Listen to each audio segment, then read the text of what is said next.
आज के इस बदलते दौर में सभी तरफ शोर ही शोर है, जिसकी वजह से तनाव पैदा होना आम बात है।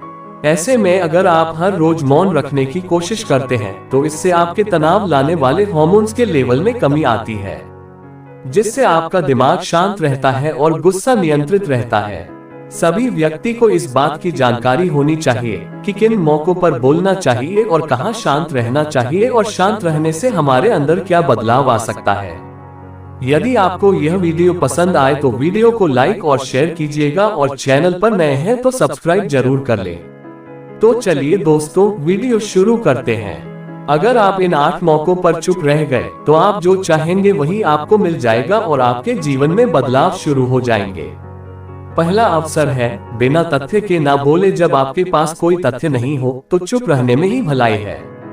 चुप रहने से दिमाग में नई कोशिका का निर्माण होता है और इससे ज्ञान की वृद्धि होती है।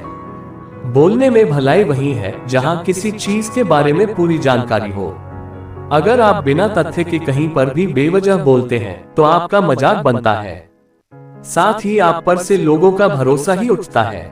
हमेशा उस जगह चुप रहो जहां पता ना हो बोलना क्या है।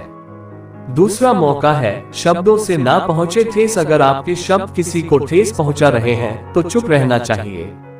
कई बार लोग अपने से छोटे को भला बुरा कहते हैं। जो व्यक्ति आपसे कद में छोटा है वह आपको तुरंत कुछ नहीं कहेगा, लेकिन आप उसकी नजरों में गिरते चले जाएंगे।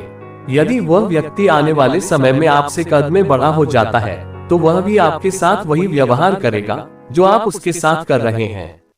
आप किसी को नीचा दिखाकर अपने शब्दों से ठेस पहुंचाकर बड़ा नहीं बन सकते हैं। इसलिए जब भी बोले आदर भाव से बोले।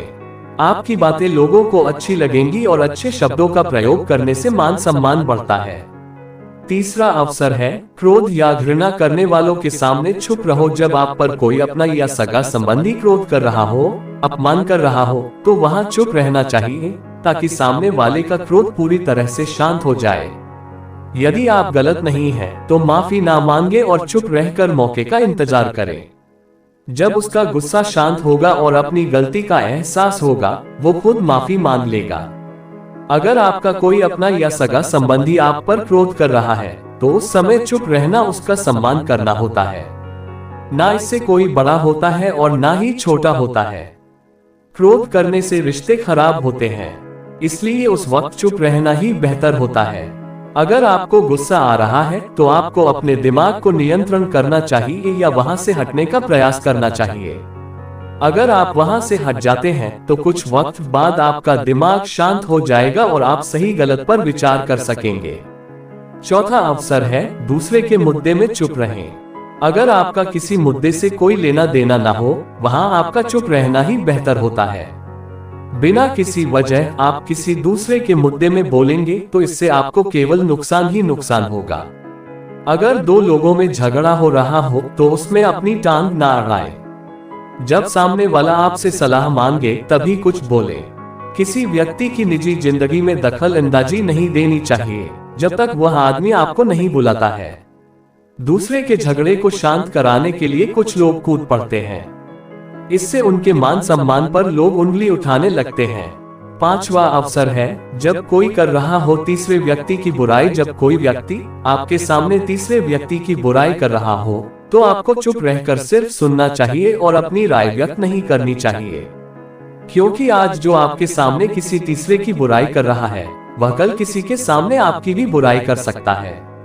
छठवां अवसर है जब कोई आपकी भावना ना समझे। जब आपको लगे कि आपकी भावना, दुख, परेशानी और तकलीफ को कोई शब्दों में नहीं समझ पा रहा है या समझने का प्रयास ही नहीं कर रहा है, वैसे लोगों के सामने चुप ही रहें, क्योंकि वैसे लोगों को आपके दुख तकलीफ से कोई फर्क ही नहीं पड़ रहा है।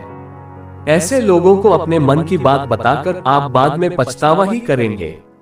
इसलिए हर किसी को अपने मन की बात नहीं बतानी चाहिए। सातवां अवसर है जब कोई अपना दुख व्यक्त करे। जब कोई अपना दुख और परेशानी आपको बता रहा हो तो इसका मतलब है वह आपको अपना समझ रहा है। ऐसे में तुरंत समाधान बताने के बजाय चुप रहकर उसके दुख को सुने। उसके दुख और समस्या को किसी और को ना बताएं। वह अपना दुख या तकलीफ आपको इसलिए नहीं बता रहा है कि आप उसके दुख और तकलीफ को कम कर देंगे। बल्कि इसलिए बता रहा है क्योंकि आप उसकी बात को समझ रहे हैं। जब कोई आपको अपना दुख बता रहा हो तो चुप रहकर सुने ताकि उसका दुख कम हो सके, क्योंकि दुख बांटने से कम होता है। 8वां अवसर है जहां लोग गाली गलौज कर रहे हो। जहां कोई गाली गलौज कर रहा हो, वहां से बिना कोई प्रतिक्रिया दिए चुपचाप निकल जाए, क्योंकि जिनकी जबान खराब होती है वैसे लोगों को आप उस वक्त नहीं समझा सकते हैं। जब उनका दिमाग पूरी तरह शांत हो जाएगा तभी वह आपकी बात सुनेंगे और आपकी बातों पर विचार करेंगे। तो दोस्तों, ये थे वो 8 मौके जब बोलने की जगह चुप रहना बेहतर होता है। यकीन मानिए, यदि आपने अपने आप को इन 8 मौकों पर खुद को संयमित कर लिया और चुप रह गए, तो आप अनावश्यक विवाद में पड़ने से बच जाएंगे और आपके जीवन में शांति बनी रहेगी। समाज में लोगों के बीच में आपका मान सम्मान बना रहेगा और लोग आपकी बातों को महत्व भी देंगे।